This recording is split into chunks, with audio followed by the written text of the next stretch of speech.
안녕하세요 여러분, 송파 십장생TV에 오신 것을 환영합니다. 오늘은 2022년 처음 만나뵙는 십장생TV예요. 오늘 주제는 탈모에 관한 것을 저희가 한번 이야기해 보기로 했는데요. 우리 산타클로스 손보성 원장님, 그리고 우리 해 연세 A&B 피부과 이혜진 원장님, 안녕하세요. 그리고 저는 성림내과 의원 임현선입니다. 먼저 2022년 새해가 밝았는데요. 여러 가지 이슈들이 있지만 한 해 시작을 이제 알리는 십장생 주제로 뭐 할까 선생님들이랑 이제 고민을 해봤는데요. 최근에 우리나라의 1천만 탈모인들이 기뻐할 만한 소식을 정치권에서 전해가지고 탈모인들이 막 열광, 기쁨, 환호 이런 거를 하고 계시는 것 같아요. SNS에서 난리였었어요. 거기에 이제 발 맞추어가지고 탈모약의 보험을 해주겠다는 공약에 힘입어서 뭐 그렇게 되면 다른 질병들도 더 중요한 질병도 많으니까 우리도 뭐 건강보험을 적용해 주세요 이래가지고 최근 좀 탈모에 관한 이야기가 뜨겁게 달아오르고 있는 것 같습니다. 시기적절하게 저희도 탈모에 관한 이야기를 오늘 한번 나눠보려고 하는데요. 먼저 탈모라고 하면 굉장히 주관적인 느낌이 강한 질병인 것 같아요. 네, 맞아요. 탈모라고 하면은 탈모, 모발이 빠진다 라고 생각하시는 분들도 계시겠지만 어떻게 보면 모발이 가늘어지는 것도 탈모거든요. 그래서 모발의 그 밀도와 굵기가 감소되는 것을 다 탈모라고 하고, 탈모는 다양한 원인이 있어요. 대표적인 게 남성 호르몬 때문에 생기는 탈모를 남성형 탈모라고 하는 거고, 이 외에도 다양한 그 탈모 질환이 있어요. 뭐 휴지기 탈모증, 뭐 원형 탈모증, 기타 여러 가지 다양한 내과적 질환에 의해 생기는 탈모증, 다양한 탈모증이 존재를 하죠. 내과적으로 검사를 해보고자 오는 탈모 환자들이 꽤 있어요. 그 중에 일부는 이제 피부과나 미용 관련과를 갔더니 환자분의 탈모는 내과적 검사가 좀 우선이어야 할 것 같습니다 라고 권유를 받고 이제 저한테 오셔서 원장님 탈모 때문에 병원에 갔더니 내과 가서 검사를 먼저 받고 오라고 하세요 이렇게 얘기를 하시거든요. 관계가 있는 질병들이 꽤 많이 있습니다. 대표적으로 이제 갑상선 질환을 들 수가 있는데요. 갑상선이라고 하면은 이게 목 앞에 붙어있는 호르몬을 만들어내는 기관인데요. 거기에서 호르몬이 많이 나오는 것을 갑상선 기능 항진증, 그리고 호르몬이 적게 나오는 거를 갑상선 기능 저하증이라고 얘기를 하는데요. 탈모가 대표 증상인 것은 주로 이제 호르몬이 적게 나오는 저하증일 때 탈모가 발생할 수가 있고, 일부 항진증일 때도 탈모가 발생을 할 수는 있습니다. 그리고 이제 두 번째로 빈혈, 철분이나 단백질이나 다른 영양소가 부족해지는 빈혈일 때도 탈모가 주증세로 나올 수가 있고요. 요새는 이제 그 다이어트, 무리한 다이어트 때문에 생기는 경우들이 있죠. 네. 그러게요. 비만을 고치려다가 탈모가 올 수가 있겠네요. 네. 참 그 비만 치료제도 건보 적용을 해달라 그런 요구들이 빗발치는데 참 비만이냐 탈모냐 그 사이에서 좀 줄타기를 잘해야 될 것 같습니다. 그러니까 말이에요. 이 저 1000만 탈모인보다 3000만 비만인이 더 많고. 어떻게 보면은 진짜로 비만 때문에 여러 가지 성인병, 여러 가지 내과적 질환들이 발생을 해서 비만이 더 건강보험 적용을 해주는 게 더 맞다고 보고, 되려 탈모는 어떠한 내과적인 또는 의학적인 현상 때문에 탈모가 생기는 약간 결과이기 때문에 글쎄요, 저는 건강보험 적용은 비만이 조금 더 합당하지 않나? 탈모인 여러분들 약간 죄송합니다. 근데 이제 비만이 여러 병의 근원적인 질병이기 때문에 저희가 이런 말씀 드리는 거 양해 부탁드리고요. 그리고 뭐 류마티스 질환 중에 일부 뭐 쇼그렌 증후군이라든지 뭐 이런 질병 때도 탈모가 생길 수가 있겠고요. 자가면역 질환. 네. 원형 탈모증도 어떻게 보면 자가면역 질환 중에 하나거든요. 자기가 자기를 공격하는. 그러니까 예를 들어서 우리 면역세포가 모낭을 이렇게 공격하게 되는 상황이 왔을 때 네. 탈모가 일어날 수도 있는 거죠. 그리고 이제 여러 가지 약물, 대표적인 게 항암제라든지 이런 약물을 사용할 때 오는 탈모가 또 있을 수가 있습니다. 탈모 빈도가 우리나라에서 통계적으로 정확하게 나와 있지는 않겠죠? 이거를 전국적으로 이렇게 조사한 자료나 이런 거는 없어요. 근데 병원급 규모에서 다양한 피부 질환의 빈도를 이렇게 이야기를 했을 때 그 모집단이 종합병원인 경우가 있어요. 종합병원 내오는 환자를 전체적으로 이제 통계를 나눠봤는데 탈모증은 그렇게 높은 빈도를 차지하지는 않았어요. 근데 이런 거는 이게 종합병원에 내원하는 환자들을 대상으로 한 연구이기 때문에 이러한 통계적인 오류가 생길 수는 있는데, 사실 우리 지하철이나 여러 군데 가기만 하더라도 정수리부분 행하신 사람들 꽤 많이 저도 있습니다. 2마리 토끼를 다 잡고 있습니다. 탈모와 비만. 그 약 드시는 거예요? 전 약을 먹지 않습니다. 보험이라도 안 먹을 겁니다. 저 그냥 이렇게 살려고요. 뭐 네. 그냥 봐서는 저 뭐- 굉장히 많이 여기. 그러네요. 네. 여기 좀 허전하시네요. 네. 네, 그래서 여기서 잠시 알려드릴 게 남성형 탈모의 자가진단 방법 또는 그 진단법이 되게 중요한데요. 이게 남성형 탈모는 남성 호르몬 때문에 생기는 건데 남성 호르몬에 영향을 받는 부분이 있고 영향을 안 받는 부분이 있어요. 그래서 영향을 받지 않는 두피 부위가 대체적으로 뒤통수거든요. 탈모가 아무리 심한 사람도 뒤통수는 남아있죠. 그렇죠. 그래서 그 뒤통수 사진을 찍어보고 마지막 자존심이죠. 그쵸. 네. 그 뒤통수 모발 사진을 찍어보고 그리고 정수리 부분이나 기타 다른 부분 사진을 찍어봤을 때 밀도의 차이가 있다. 그러면은 남성형 탈모다라고 진단을 내려볼 수가 있어요. 여성용 탈모도 있잖아요. 근데 여러분들이 약간 좀 헷갈리실 수 있는 게 남성형 탈모랑 여성형 탈모랑 별개라고 생각을 하시는 경우들이 있는데 이거는 잘못됐고 남성 호르몬 때문에 생기는 탈모증을 다 남성형 탈모라고 하고 거기서 그 임상 양상으로 빠지는 형태에 따라서 여성형 타입이 있고 뭐 남성형 타입이 있고 나눠질 수가 있어요. 그럼 여자분들은 여성 호르몬이 줄어드는 폐경기 이후에 많이 맞아요. 생기나요? 네, 폐경이 되면 여성 호르몬 수치가 떨어지면서 상대적으로 또 남성 호르몬 수치 조금 올라가서 어머님 폐경기나 갱년기 때 보면은 더 이렇게 약간 좀 과격해지시잖아요. 그래서 그런 것도 다 호르몬의 영향인 거죠. 제일 과격한 어머님이 아들 둘 있는 어머님. 아, 그래서 저희 어머니는 저 남동생이 또 있거든요. 어쩐지. 아들 셋 있으면 저 천상계라고 합니다. 아, 네. 아들 어머니들 힘내세요. 저는 아들만 하나긴 합니다. 네, 네. 저는 여기 지상에서 그러면 네. 있겠네요. 남성형, 여성형 외에도 뭐 원형 탈모도 있고, 그렇죠. 뭐 임신성 탈모도 있고 그렇죠. 그렇지 않습니까? 그러니까 탈모가 굉장히 많은데 가장 흔한 거 위주로 설명을 드리면 원형 탈모. 이거는 진짜 빵꾸가 뽕 완전히 동그랗게 모발이 갑자기 확 없어지는 그런 현상을 원형 탈모라고 하는 거고, 요거는 국소적으로 자기 면역 세포가 모발을 공격을 해서 모낭 세포를 공격해서 이렇게 빠지게 되는 현상이고, 그래서 이런 경우에는 그쪽에 국소 스테로이드제를 주사를 놓는다든지 너무 심하면 먹는 약도 먹을 수도 있고요. 그렇게 되는 치료 방법이 있고, 그 임신 때문에 생기거나 뭐 병이나 스트레스 이런 것 때문에 너무 힘들어서 전체적으로 모발이 우수수수 빠지는 경우들이 있어요. 이런 거는 휴지기 탈모인데, 휴지기 탈모는 천만다행인 건 여러 가지 그런 컨디션이 회복이 되면 원상복귀가 될 수가 있어요. 그래서 그런 거는 크게 걱정하실 필요는 없으시고요. 근데 제가 알기로는 탈모는 스트레스랑 큰 관계가 없다고 알고 있거든요. 큰 관계는 없어요. 유발 요인은 아니지만 악화 요인이 될 수는 있어요. 아. 네. 원형 탈모가 있는 상태에서 너무 몸이 힘들고 좀 안 좋다. 그럼 그 원형 탈모가 더 심하게 될 수는 있는데, 처음 유발 요인은 사실 알 수가 없어요. 아직 원인은 정확하게는 알려져 있지는 않고요. 역시 스트레스는 만병의 근원인 것 같아요. 맞아요. 그 스트레스는 정말 여러 가지 질병을 유발하니까 스트레스를 줄이고 생활 습관이나 이런 걸 신경도 많이 써야 될 것 같습니다. 저 같은 경우에는 잠 많이 자라고 잠 좀 제발 많이 좀 주무세요라고 이야기를 담배도 하죠. 줄여야 되고 네. 술도 또 특히나 남성형 탈모에서 술은 굉장히 좀 간접적인 영향이에요. 술을 아. 먹는다고 머리가 많이 빠지거나 그렇지는 않고요. 그게 저희 남자들 술 마시면 이렇게 원산폭격 많이 하거든요. 아, 그렇죠.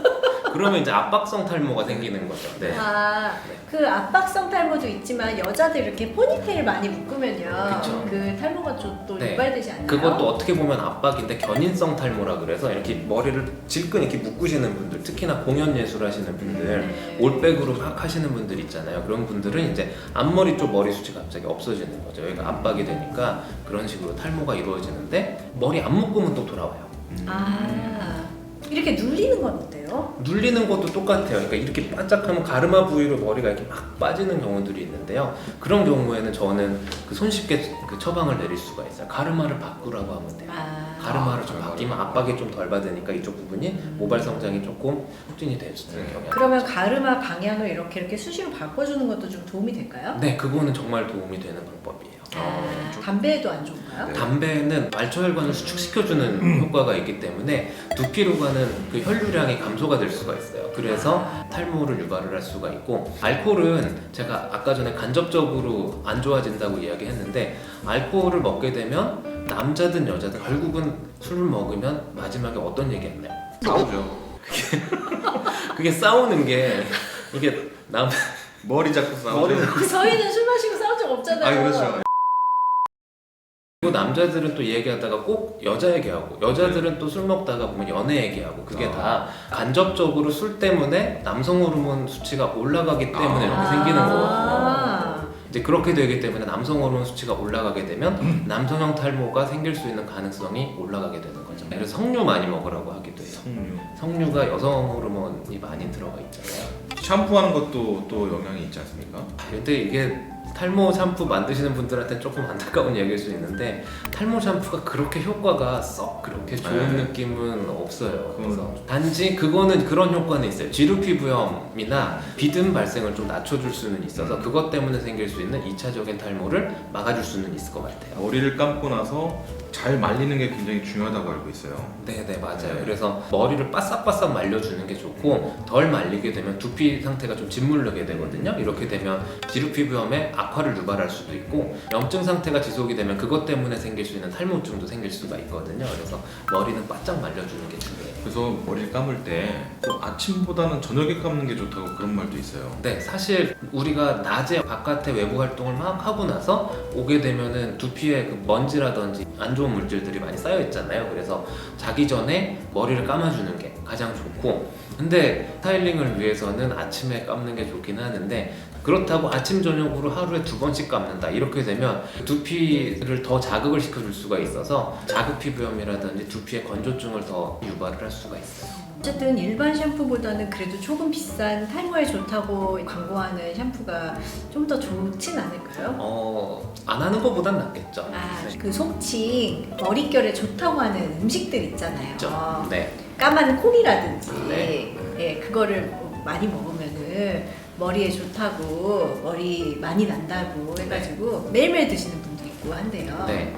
어떤가요? 검은 콩에는 어떤 특정 성분 때문에 머리를 자라나게 한다라는 보고는 사실 실험실적인 연구 결과예요. 이론적으로는 맞는데 이게 실제로 검은 콩을 많이 먹어서 탈모가 예방이 된다 또는 탈모가 치료가 된다 이러한 구체적인 그 데이터는 아직은 안 나와 있어요. 그러면 뭐 예를 들면 소고기를 많이 먹거나 콩을 많이 먹거나 뭐 생선을 많이 먹거나 결과적으로 단백질 영양 그쵸. 상태가 좋아지면은 어쨌든 안 먹는 것보다는 좀 낫겠죠? 그렇죠. 그래서 단백질 섭취가 굉장히 중요하죠. 그러니까 일거수일투족 우리가 생활하는 모든 게 어떻게 보면은 탈모하고도 직접 연관이 되고 탈모뿐만이 아니라 건강한 생활 습관을 유지하는 게 굉장히 좀 좋은 일인 것 같아요. 네.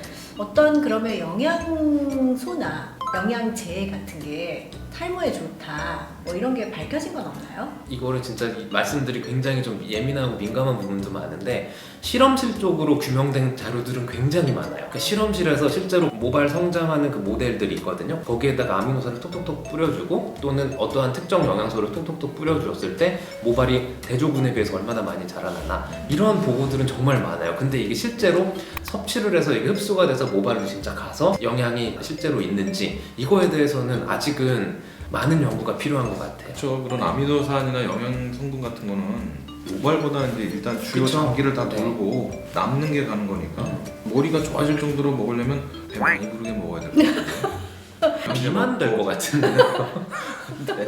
치료 쪽 얘기 좀 해볼게요.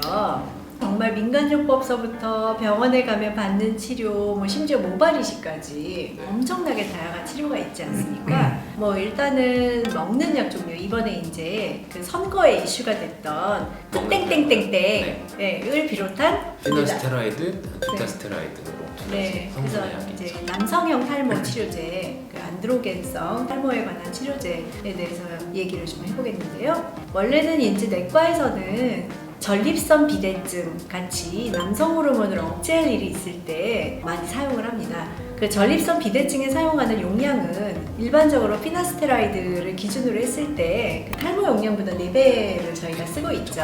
그 같은 회사에서 나오는 푸땡땡땡이라는 약이 있는데 그거의 이제 4분의 1이 탈모에 사용되는 이제 비급여 약물로 되다 보니까 이제 전립선 비대증도 잡고 탈모도 잡으시려는 환자분들은 네. 이제 전립선 비대증 약을 드시게 되면 되겠는데요. 전립선 비대증이 없는데 탈모 용량으로 사용하려고 이제 그거를 부엌칼로 쪼개서, 이렇게 네. 네 개로 이렇게 네. 십자로 이렇게 자르시는 네. 분들이 계신데요. 이 약물을 자르게 되면은 그 녹아서 나오는 성분 자체가 약간 불규칙적으로 되면서 일정하게 나오지를 못하기 때문에 효과가 떨어진다든지 또는 부작용이 늘어난다든지 네, 그런 게 있을 수가 있고요. 안드로젠 저해제에 관해서 좀 여쭤볼 게 있는데 요즘에 탈모 연령층들이 조금 더 낮아지고 외모에 대한 관심이 많아지고 있어서 심지어는 20대 청년들이 신경이 쓰여서 먹기도 해요. 네. 실제로 20대 환자들이 굉장히 늘었거든요. 근데 이거는 어떻게 보면은 머리가 많이 빠진다는 거에 대해서 굉장히 예민해지시는 분들이 많아져서 병원으로 많이 내원을 해서 그런 것 같아요. 실제로 보면은 아주 심한 경우는 극히 드물어요. 이런 경우에는 먹는 탈모약은 유지요법으로 제가 처방을 해드리기는 해요. 근데 실제로 이 약을 먹었을 때는 어떻게 보면은 인체 호르몬에 영향을 좀 줄 수가 있기 때문에 기형아 출산에 그 영향도 좀 있기는 있어요. 그래서 저 같은 경우에는 임신을 준비하실 거면 보통 한 달은 끊어야 된다라고 저는 이야기를 드리는데 실제로 이 약 때문에 그 기형아 출산이 되었다는 보고는 뭐 아직까지는 없죠. 그래도 이론적으로는 충분히 가능성이 있기 때문에 이 아이를 낳을 때는 꼭 주의를 하셔야 될 것 같아요. 여자분들은 특히 주의를 해야 됩니다. 막 드시면 안 돼요. 안드로젠 저해제는 절대 여성 복용을 하면 안 되고요. 만져서도 안 되잖아요. 네, 만져서도 안 됩니다. 설명서에 보게 되면은 임신을 할 수 있는 개연성이 있는 여성분들은 그 약을 실제로 손으로 만져서 그게 흡수가 될 경우에 외부 생식기 기형이 나올 수가 있고 부신이나 성선에 영향을 주기 때문에 기형아 출산이 있을 수가 있어요. 그래서 여성분들은 절대 드시거나 임신할 가능성이 있는 여자분들은 빈번하게 맨손으로 만지시거나 네, 절대 안 됩니다. 그래서 탈모약이 사실은 그 안드로젠 저해제만 있는 건 아니에요. 이 시중에 발모제 처방하는 클리닉들에 가면은 한 5가지 정도의 약물을 이렇게 조합해가지고 한 보따리씩 주는 선생님들이 계신데 그 얘기 좀 한번 해볼게요. 네. 할 얘기들이 좀 많은데 그거는 약전에 보시면은 부작용의 여러 가지 쫙 나오잖아요. 그 중에 그 발모증이라는 그 부작용이 이렇게 돼 있는 약들이 있어요. 근데 그거를 일일이 다 찾아서 처방을 해주시는 분들이 있어요. 근데 이런 거는 정말 아직까지는 남성형 탈모 또는 기타 탈모 치료제에 검증이 되지 않는 방법이어서 저는 그렇게 처방을 해드리고 있지는 않고 있어요. 그 발모증이 부작용이 약이 있잖아요. 그러면 발모증이라고 하면은 머리만 나는 건 아니지 않을까요? 되려 머리 말고 다른 데 많이 나요. 이마 털이라든지 몸 그리고 여기 얼굴 주위 이런 부분에 복실복실하게 이렇게 나요. 콧수염도 많이 나고 그래서 두피 모발의 성장을 촉진을 시키려다가 다른 부분에 모발이 많이 자라나는 부작용이 또 생길 수가 있기 때문에 이것도 역시 주의해서 처방받아서 먹어야 될 것 같아요. 그리고 이제 한 가지 언급드릴 거는 이제 내과적으로 사용하는 알닥톤이라는 약물이 있어요. 그 이뇨제 성분 중에 하나인데요. 몸에 나트륨, 칼륨이라는 그런 전해질이 있는데 그 중에서 이제 칼륨을 신장에서 배설을 못하게 하는 그런 이뇨제인데요. 그것이 이제 발모가 아까 얘기한 그 부작용이기 때문에 알닥톤 처방을 이제 원하시거나 또는 받아서 가지고 오시는 분들이 있는데요. 내과 의사 입장에서는 정말 위험한 약물이거든요. 그렇죠. 네, 맞아요. 제일 무서운 게 이제 고칼륨 혈증.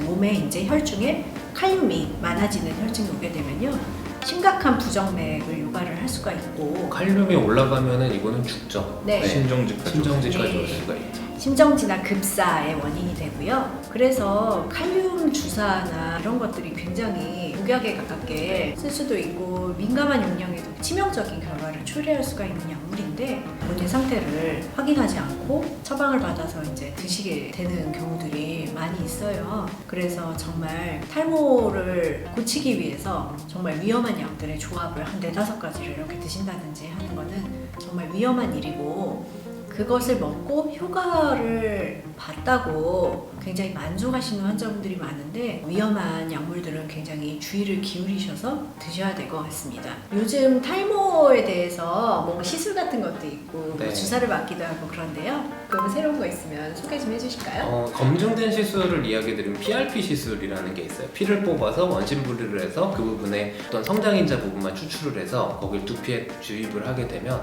진짜 모발이 무성하게 자라나는 된다는 걸 볼 수가 있거든요. 그리고 뭐 요새 여러 가지 방법 중에 엑소존 뭐 이런 시술도 있긴 있는데 이건 아직까지는 조금 검증이 되진 않아서 긍정적인 연구 결과가 나오면 그때 이제 시술이 도입이 될 것 같고, 메조세라피라 그래서 여러 가지 다양한 성장인자라든지 두피 혈류량을 증가시켜주는 여러 가지 성분들을 두피에 직접 주사를 해서 머리를 자라나게 하는 방법도 있고, 이런 방법은 근처 피부과나 아니면 탈모를 전문으로 하는 병원에 가셔서 상담 받아보시면 다양한 치료 방법이 있으니까 각각의 임상 양상에 맞춰서 상담 받으시면 될 것 같아요. 그 궁금한 게 PRP가 우리말로 하게 되면 혈소판 풍부 혈장이지 네. 않습니까? 그 작용이 혈소판에 의해서 일어나는 네, 건가요? 혈소판 성분들 중에 여러 가지 그 모발을 자라나게 하는, 어떻게 보면 줄기세포에서 분비한 성장인자들이 거기에 좀 같이 있거든요. 그래서 그런 것들을 자기 피를 뽑아서 그 부분을 농축을 시켜서 두피에 다시 주사를 놓는 방법이거든요. 그래서 그 두피에 그 효과가 있게끔 할 수 있어요. 그러면 혈소판이라고 하는 거는 보통 우리가 지혈 기능을 그렇죠. 하는 그 혈구 세포인데요. 자기 피를 그러면 이렇게 뽑아가지고 뽑아요. 네. 그걸 추출하는 추출은 거예요? 보통 60cc 뽑으면은 6cc가 나와요. 원심 분리해서. 네, 원심 분리해서. 원심 네. 분리해서. 그러면 RBC 뽑아서 걷어내고. 네. 놓을 때까지는 시간이 얼마나 걸려요? 보통 한 30분 정도 걸려요. 아, 네. 네. 근데 거예요? 그게 하려면 두피에 주사 마취를 쫙 한 다음에 주사를 해야 되기 때문에 그 통증이 조금 있을 수는 있어요. 머리를 나기 위해서라면 환자분들이 꾹 참고 진짜 꼭 참고 하세요. 맞지 네. 않으실까요? 피부과에서 모발 이식을 잘 안 하시잖아요. 피부과에서 모발 이식을 하는 병원이 있고 안 하는 병원이 있는데 네. 저는 하지는 않고 있어요. 네. 네. 모발 이식을 하게 되면은 다 생착을 하나요? 아니면 일부가? 대부분 하는데 모발 이식을 하고 나서 이식한 모발들은 나중에 다 빠져요. 모발은 성장과 탈락을 반복하잖아요. 이제 그러면서 이제 생착한 모발의 성격을 갖고 있는 모발이 계속 자라나는 거죠. 탈모약이 이제 건보조 적용이 되냐 안 되냐 뭐 이슈도 있지만 뭐 제일 중요한 것은 어쨌든 정확한 진단, 정확한 치료, 그리고 건전한 생활 습관, 스트레스 안 받게 행복하게 사는 거, 이런 게 제일 중요한 것 같습니다. 오늘 새해 첫 번째 십장생 TV에서는 요즘 이슈가 되고 있는 탈모에 대해서 한번 얘기를 해봤는데요. 오늘 정말 많이 배웠습니다. 네네. 네, 즐거웠고요. 오늘 저희가 전해드린 정보가 유용하고 재밌었다고 생각되시면 구독, 좋아요 눌러주시고요. 오늘 두 분 원장님 정말 수고 많으셨고요. 다음에 또 뵙겠습니다. 감사합니다. 감사합니다.